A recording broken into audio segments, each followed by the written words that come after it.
Hello दोस्तों, कैसे हैं आप सब। उम्मीद है आप सब जहाँ भी होंगे ठीक होंगे।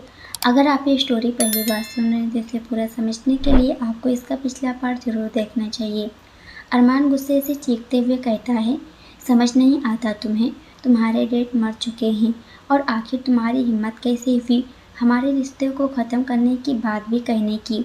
ये रिश्ता बिल्कुल वैसा नहीं चल सकता है जैसा तुम चाहोगी। ये रिश्ता मैंने बनाया है और ख़त्म भी मैं ही करूँगा। ये कहते हुए अरमान का चेहरा गुस्से से बिल्कुल आग की तरह धधक रहा था।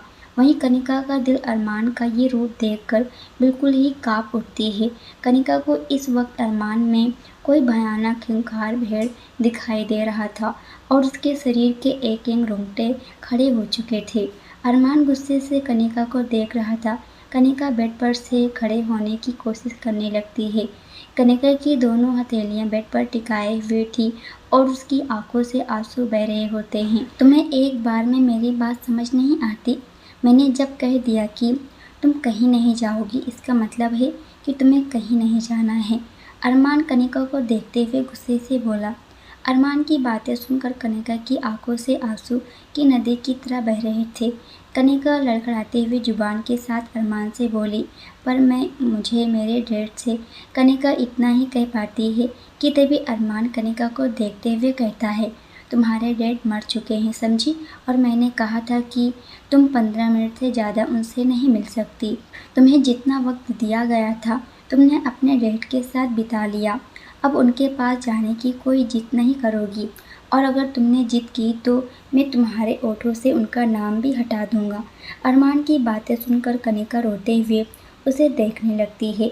कनिका की आंखों से लगातार आंसू बहते रहते हैं, जिसे देखकर अरमान को और भी ज़्यादा गुस्सा आ जाता है।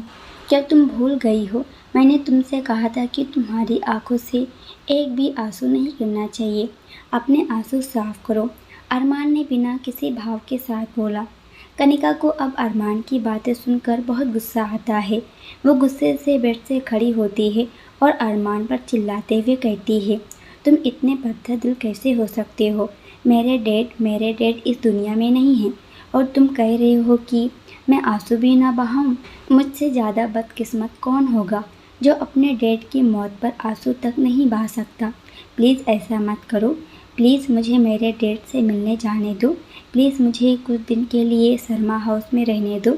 मेरे डैड की आखिरी निशानी मेरे लिए वो घर है और मैं जानना चाहती हूँ कि मेरे डैड ने आखिर मुझे बताए बगैर इतना बड़ा कदम कैसे उठा लिया। मैं जानना चाहती हूँ प्लीज़। ये कहते हुए कनिका ने अरमान के सामने अपने हाथ जोड़ लिए, पर अरमान को जैसे कोई फ़र्क ही नहीं पड़ा। उसने अपने जेब से अपना रुमाल निकाल कर कनिका के चेहरे से आंसू साफ किए। वो बड़े ही हल्के हाथों से आंसू साफ कर रहा था ताकि कनिका को कोई तकलीफ़ ना हो। कनिका लगातार रोते हुए उसके चेहरे को देख रही थी। अगर तुम ज़्यादा रोओगी तो तुम्हारी आंखें लाल हो जाएंगी और तुम बीमार भी हो सकती हो। मैं नहीं चाहता कि तुम्हें तकलीफ़ हो, इसलिए प्लीज़ रोना बंद करो। इस बार अरमान की आवाज़ में रिक्वेस्ट साफ नज़र आ रही थी। कनिका अरमान के चेहरे को देखकर रोते हुए बोली, तुम मुझे तकलीफ़ दे रहे हो। तुम ही तो मेरी तकलीफ़ की वजह हो। मुझे मेरे डैड के पास नहीं जाने दे रहे। क्यों कर रहे हो आखिर तुम ऐसा। मैंने क्या बिगाड़ा है तुम्हारा। अरमान कनिका के ओठों पर अपनी उंगली रखते हुए उसके चेहरे की तरफ देखकर कहता है, तुमने बिगाड़ा नहीं है, तुमने संवारा है। तुम मेरी ज़िंदगी को संवारने आई हो। मैं जो चाहता हूँ, जब तक मुझे वो तुमसे नहीं मिल जाता तब तक मैं तुम्हें खुद से दूर नहीं जाने दे सकता हूँ। बस करिए। मैं समझ नहीं पा रही ये क्या पागलपन है आपका। एक तरफ आप मुझसे कहते हैं कि आप मुझसे मोहब्बत करते हैं, पर एक तरफ आप मुझे तकलीफ़ ही दे रहे हैं। एक बार आप मुझे बहुत प्यार से ट्रीट करते हैं और दूसरे ही पल आप मुझे बिल्कुल किसी जानवर की तरह, कोई अपने जानवर के साथ भी ऐसा बर्ताव नहीं करता होगा जैसा आप मेरे साथ कर रहे हैं। तुम बहुत बोलती हो और मुझे इतना ज़्यादा बोलने वाले लोग पसंद नहीं हैं वाइफ़ी। अरमान ने कनिका के ओठों पर अपनी हथेली रखते हुए उसे अपने करीब खींचकर उसकी आंखों में देखते हुए बोला, प्लीज़ मुझे जाने दो। कनिका ने दोबारा अपनी बात दोहराते हुए बोली, और अगले ही पल वो अरमान के पैरों को पकड़ते हुए कहती है, प्लीज़ मुझे एक बार मेरे डैड से मिलने दो, मुझे कुछ दिन मेरे घर रहने दो, उसके बाद तुम मुझे अपने साथ ज़िंदगी भर रख लेना। मैं कुछ नहीं कहूँगी, मैं खुशी खुशी आपके साथ रहने को तैयार हूँ, लेकिन प्लीज़ मुझे आज मत रोको, मैं आपके पैर पकड़ती हूँ। कनिका की ये हरकत देखकर अरमान को बेहद तेज गुस्सा आता है। वो कनिका को तुरंत अपने पैरों से उठाकर उसे अपनी बाहों में भर लेता है। कनिका अरमान की हरकत देखकर बिल्कुल हैरान थी।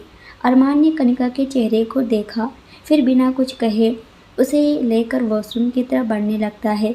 कनिका अपने हाथ पैर झटकते हुए हैरानी और सवालिया अंदाज के साथ अरमान से कहती है, ये क्या कर रहे हैं आप? कहाँ ले जा रहे हैं मुझे? कनिका की आवाज़ में डर साफ दिखाई दे रहा था, पर अरमान ने कनिका की बात का कोई जवाब नहीं दिया। देखते ही देखते अरमान कनिका को उठाकर अंदर वॉशरूम में ले आता है और उसे बाथटब के पास लाकर कनिका को अचानक ही बाथटब में फेंक देता है। बाथटब का सारा पानी अचानक उछलकर कनिका के चारों तरफ फैल जाता है। कनिका के मुंह पर भी पानी गिर आया था। वो अपने मुंह खोलकर खुद को संभालने की कोशिश कर रही थी। ये सब इतनी जल्दी में हुआ था कि कनिका को कुछ भी समझ ही नहीं आता। कनिका का पूरा चेहरा पानी से तरबतर हो चुका था। अरमान कनिका को गुस्से से देख रहा था। कनिका अपनी नज़रें इधर उधर घुमाते हुए समझने की कोशिश कर रही थी कि अभी अभी उसके साथ क्या हुआ है। तभी अरमान की आवाज़ उसके कानों में आती है, कहा था ना शांत रहना, और मुझे ज़्यादा बोलने वाले लोग पसंद नहीं हैं, और तुम्हें एक बार में समझ नहीं आता कि तुम्हें कहीं नहीं जाना है मतलब कहीं नहीं जाना है। फिर एक बात को बार बार दोहराना ज़रूरी है क्या? अब अगर तुम्हारे दिमाग से शर्मा हाउस और अपने डैड के पास जाने का बुखार उतर गया है तो चेंज करके बाहर आ जाओ, और अगर अभी भी तुम्हारा दिमाग ठीक नहीं है तो यहीं रात भर बैठी रहो, लेकिन अगर वॉशरूम से बाहर आती हो तो तुम्हारे मुंह से शर्मा परिवार से रिलेटेड कोई भी बात नहीं आनी चाहिए, समझी तुम या नहीं? अरमान ने कनिका की तरफ उंगली पॉइंट करते हुए बोला। कनिका ने अपनी नज़रें उठाकर अरमान की तरफ देखी। अरमान ने तुरंत ही कनिका के चेहरे से अपनी नज़रें दूसरी तरफ कर ली। वो पलटते हुए वहाँ से जाने लगा, फिर कुछ रुक कर कनिका से कहता है, कल सुबह हमारी उदयपुर जाने की फ़्लाइट है, फिर वहाँ से गांव जाएंगे, सो इसलिए इस घर से बाहर तुम कहीं नहीं जा सकती हो। अरमान ने इतना कहा और गुस्से से वहाँ से चला गया। वहीं कनिका अरमान के जाने के बाद अपने सिर पर अपने दोनों हाथों को फेरते हुए फफक कर रोने लगती है। कनिका सिर से लेकर पैर तक पूरी तरह पानी में भीग चुकी थी और उस पर बाथटब का पानी इतना ठंडा था कि कनिका का शरीर कांपने लगा था। पर कनिका को इस वक्त अपना कोई भी दर्द दिखाई नहीं दे रहा था। वो बस अरमान के बिहेवियर से अंदर तक कांप गई थी। कनिका ने अपने आप को बाथटब के अंदर सिकोड़ लिया और अपना चेहरा अपने घुटनों के बीच दबाते हुए फूट फूट कर रोने लगी। वो इस तरह से रो रही थी कि उसकी आवाज़ बाहर ना जा पाए, लेकिन अरमान ने बाथरूम का दरवाज़ा बंद नहीं किया था, इसलिए दरवाजे के बाहर खड़े अरमान को कनिका की आवाज़ साफ सुनाई दे रही थी। कनिका ने अरमान की बात को बिल्कुल भी ढंग से नहीं सुनी थी। वो तो सुभाष जी की मौत के सदमे से ही अभी तक खुद को बाहर नहीं निकाल पाई थी।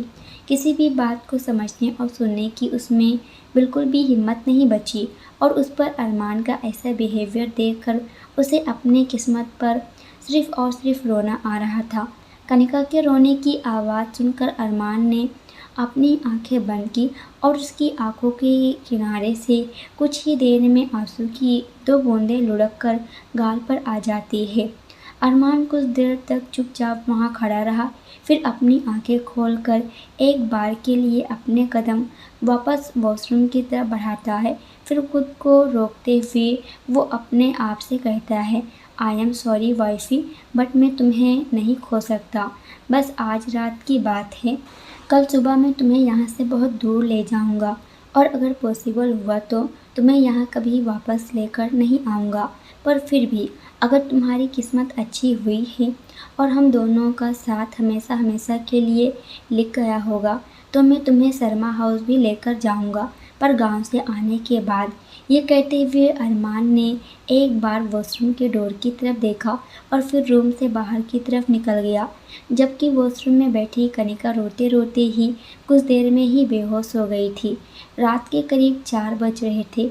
अरमान घर से बाहर गया हुआ था, यहाँ तक कि कनिका को डांटने के बाद उसने घर पर किसी से बात भी नहीं की थी और बिना बताए घर से निकल गया था। वहीं कनिका भी रोते रोते वहीं बाथटब में ही बेहोश हो गई थी। घर पर किसी को इस बात का अंदाज़ा नहीं था कि कनिका वॉशरूम में बेहोश है। रात के डिनर के वक्त भी डाइनिंग टेबल पर आज अरमान और कनिका को नहीं देखकर सभी परेशान थे, लेकिन प्रियंका ने बता देती है कि आज अरमान भाई बहुत गुस्से में थे और कनिका के डैड की डेथ की वजह से कनिका भी रूम से बाहर नहीं निकली है। सुरभि जी कनिका से बात करना चाहती थी, लेकिन अरमान अपने रूम को बाहर से लॉक करके चला गया था, जिस वजह से ना तो कनिका रूम से बाहर आ सकती थी और न ही कोई रूम के अंदर जा सकता था। रात के वक्त जब अरमान वापस घर लौटा तो सब सो चुके थे। अरमान चुपचाप अपने रूम के अंदर आता है और उसने अपना ब्लेज़र बेड पर रखा और वॉशरूम के डोर की तरफ एक नज़र डालकर देखा। वो अभी तक अंदर ही है क्या? क्या वो अभी भी रो रही है? पर रोने की आवाज़ तो नहीं आ रही। क्यों करती है इतनी जिद? जब मैं कोई बात समझाता हूँ तो उसे मानना चाहिए।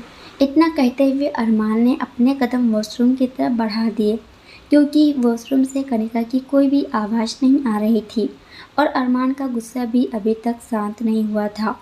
लेकिन कनिका की फिक्र भी उसके दिल और दिमाग पर छाई हुई थी।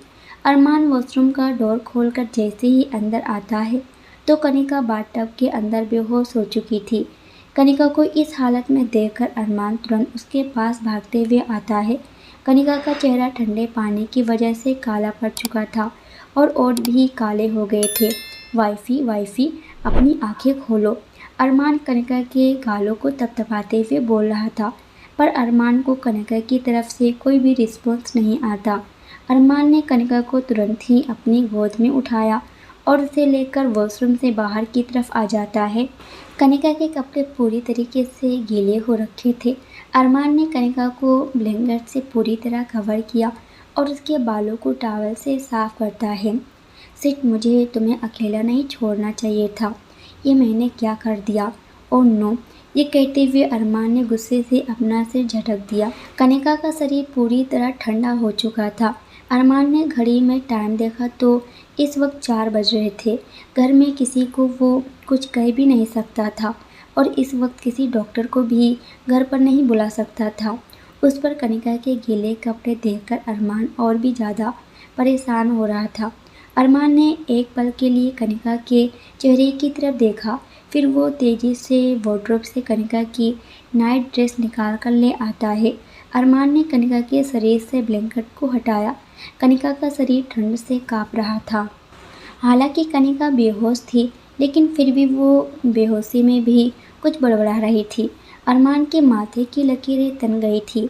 उसने कनिका के गालों पर थपथपाना जारी रखा और कनिका के शरीर से उसके कपड़े अलग करने लगता है। इस वक्त अरमान को सिर्फ कनिका की फिक्र थी। कुछ ही देर में अरमान ने कनिका के कपड़े बदले और उसे पूरी तरह से ब्लैंकेट से कवर कर दिया। अरमान ने रूम का हीटर ऑन किया। कनिका के गीले बालों को उसने हेयर ड्रायर से सुखाया। इन सब के चक्कर में अरमान के कपड़े भी गीले हो चुके थे और कनिका ठंड से अभी भी काँप रही थी। अरमान ने फटाफट अपने कपड़े चेंज किए और कनिका के बिल्कुल पास आकर लेट गया। उसने कनिका के हाथों को अपने हथेलियों के बीच में रखा और ज़ोर से रब करने लगा ताकि कनिका के शरीर में कुछ गर्मी जा सके।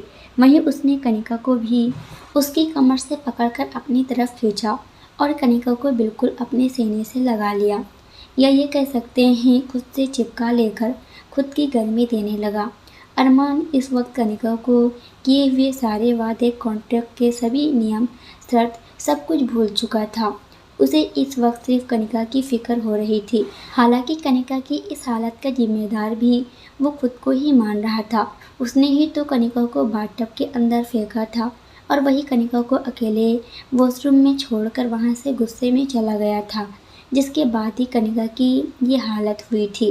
अरमान ये सब भी जानता था कि कल सुबह कनिका को गुस्सा और उसकी नाराज़गी अरमान को और भी ज़्यादा झेलनी होगी, लेकिन उसे इस वक्त कनिका के सिवा कुछ भी समझ नहीं आ रहा था। सचमुच अरमान का बिहेवियर हर पल जिस तरह बदलता था, उसे कोई भी नहीं समझ सकता।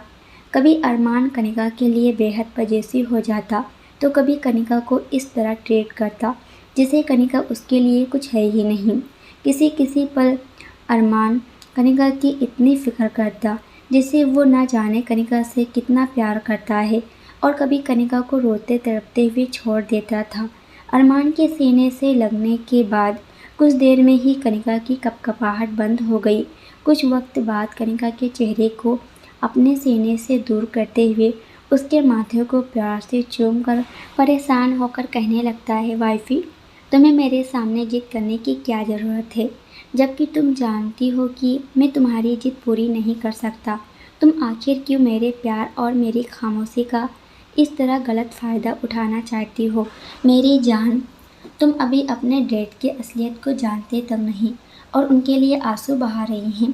वो आगे बोला, इस वक्त मैं तुम्हें उनके बारे में बताना भी नहीं चाहता और तुम्हें उनके करीब और जाने नहीं दे सकता, क्योंकि मैं नहीं चाहता कि तुम ज़्यादा दर्द में रहो। हाँ, मैं जानता हूँ कि मेरी बेरुखी और मेरा तुमको डांटना तुम्हें हर्ट करता है, लेकिन मेरा गुस्सा भी तो मैं कंट्रोल नहीं कर पाता। जब भी तुम्हें परेशान देखता हूँ या तुम्हारी आंखों से बहता हुआ आंसू देखता हूँ, तो मुझे दर्द होता है यहाँ सीने में। ये कहते हुए अरमान ने अपने सीने पर हाथ रख लिया। अरमान को अब खुद पर गुस्सा आ रहा था।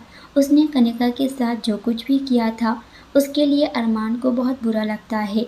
ये सब सोचते हुए अरमान की आंखों के किनारे से दो आंसू की बूंदें लुढ़क आती है। कनिका को अपनी बाहों में लिए अरमान भी कनिका के साथ ही सो जाता है। अगली सुबह अरमान का रूम। डैड। कनिका की नींद एक तेज आवाज़ के साथ खुलती है। वो चीखते हुए बेड से खड़ी हो जाती है। सुबह सुबह ही उसे कोई डरावना सपना आया था। कनिका की आवाज़ सुनकर अरमान भी उठ जाता है और तुरंत उठकर कनिका को उसके शोल्डर से पकड़ते हुए कहता है, वाइफी, क्या हुआ? तुम ठीक तो हो? कनिका के चेहरे पर पसीने की बूंदें चमक रही थी और उसने बेडशीट को कसकर अपनी मुट्ठी में दबाई हुई थी। वो जोर जोर से सांसें ले रही थी। अरमान की आवाज़ सुनकर तो बिना कुछ सोचे समझे कनिका अरमान के गले से लिपट जाती है और जोर जोर से रोने लगती है। अरमान कनिका को रोता हुआ देखकर और भी ज़्यादा परेशान हो जाता है। उसने तुरंत ही कनिका को अपनी बाहों में भर लिया और उसके सिर पर अपना हाथ फेरने लगता है। वो परेशान होकर कनिका के सिर पर हाथ फेरते हुए कहता है, वाइफी, तुम रो क्यों रही हो? क्या हुआ है तुम्हें? वाइफी, कोई बुरा सपना देखा है क्या तुमने? अरमान की बात सुनकर कनिका ने उसके शर्ट को और भी कसकर पकड़ लेती है और रोते हुए बोली, वो मैंने सपने में देखा कि डैड मुझे बुला रहे हैं। वो मुझे कह रहे हैं कि कोई उन्हें मारना चाहता है। कनिका के मुंह से वापस से वही बातें सुनकर जो अरमान सुनना नहीं चाहता था। अरमान की पकड़ कनिका की कमर से ढीली पड़ गई। उसने कनिका को खुद से दूर किया और उसकी बाहों को कसकर पकड़ते हुए उससे कहता है, प्लीज़ अब ये सब बातें बंद करो। मैं कल रात से ये सब सुन रहा हूँ और मैं नहीं चाहता कि तुम ये सब सोचकर परेशान रहो। तुम्हारे डैड अब इस दुनिया में नहीं हैं, तो उनके बारे में सोचकर रोना बंद करो। मैं तुम्हें रोते हुए नहीं देख सकता और ये बात मैं आखिरी बार कह रहा हूँ, ओके? पर कनिका रुआसी होकर कुछ कहने लगती है, पर अरमान बेड से नीचे उतरते हुए कनिका से कहता है, हमें गांव के लिए निकलना है। वहाँ पर बहुत लोग तुम्हारा इंतज़ार कर रहे हैं, इसलिए जल्दी से तैयार हो जाओ। हम अभी कुछ देर में ही वहाँ के लिए निकलने वाले हैं। मैंने फ़्लाइट की टिकट बुक कर दी है। ये कहते हुए अरमान वार्डरोब से अपने कपड़े निकालकर वॉशरूम में चला जाता है और डोर बंद कर देता है। कनिका अरमान को बहुत कुछ कहना चाहती थी, पर अरमान की ये बात सुनकर वो बिल्कुल ही खामोश हो गई। अब उसके पास कहने को कुछ भी नहीं था। अरमान जब वॉशरूम का दरवाज़ा बंद करता है तो कनिका को कल रात की बातें याद आने लगती है, जब अरमान ने उसे बाथटब में फेंका था। कनिका ने अपने आप को देखती है तो वो हैरान हो जाती है। उसके शरीर के कपड़े बदले हुए थे। उसे अरमान पर और भी ज़्यादा गुस्सा आने लगता है। कुछ ही देर में अरमान वॉशरूम से बाहर आता है तो बाहर ही खड़ी कनिका से वो टकरा जाता है। अरमान ने खुद को संभाला पर कनिका टस से मस नहीं हुई थी। कनिका अपनी आंखों में आंसू भरकर गुस्से से लाल आंखों से अरमान को देख रही थी। वहीं अरमान जब कनिका को देखता है तो वो कनिका के चेहरे पर गुस्से और दर्द को साफ देख पा रहा था। तुमने ये क्यों किया? कनिका ने अरमान की तरफ देखते हुए नफरत के साथ कहा। ये बात कहते हुए कनिका के चेहरे से झरझर आंसू बहने लगते हैं। अरमान कनिका की बात को समझ नहीं पाता और हैरान होकर उसे देखने लगता है। कनिका आंसू भरी आंखों से अरमान को देख रही थी। अरमान कनिका की आंखों में आंसू देखकर गंभीर भाव के साथ कनिका से कहता है, तुम दोबारा रोने लगी और क्या नहीं करना चाहिए था मुझे? कनिका को देखते हुए बोला, आपके रूल्स और रेगुलेशन सिर्फ मुझ पर ही क्यों लागू होते हैं, आप पर क्यों नहीं? आपने बनाए गए रूल्स को नहीं निभाते। कल रात आपने मेरे कपड़े। कनिका इतना कहते हुए चुप हो जाती है।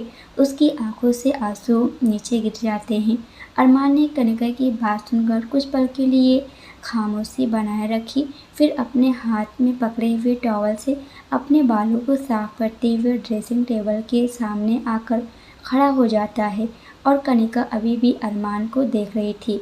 कल रात तुम्हारी तबीयत खराब थी और उस वक्त मुझे जो सही लगा मैंने वही किया, अरमान ने उसकी तरफ बिना पलटे कहा।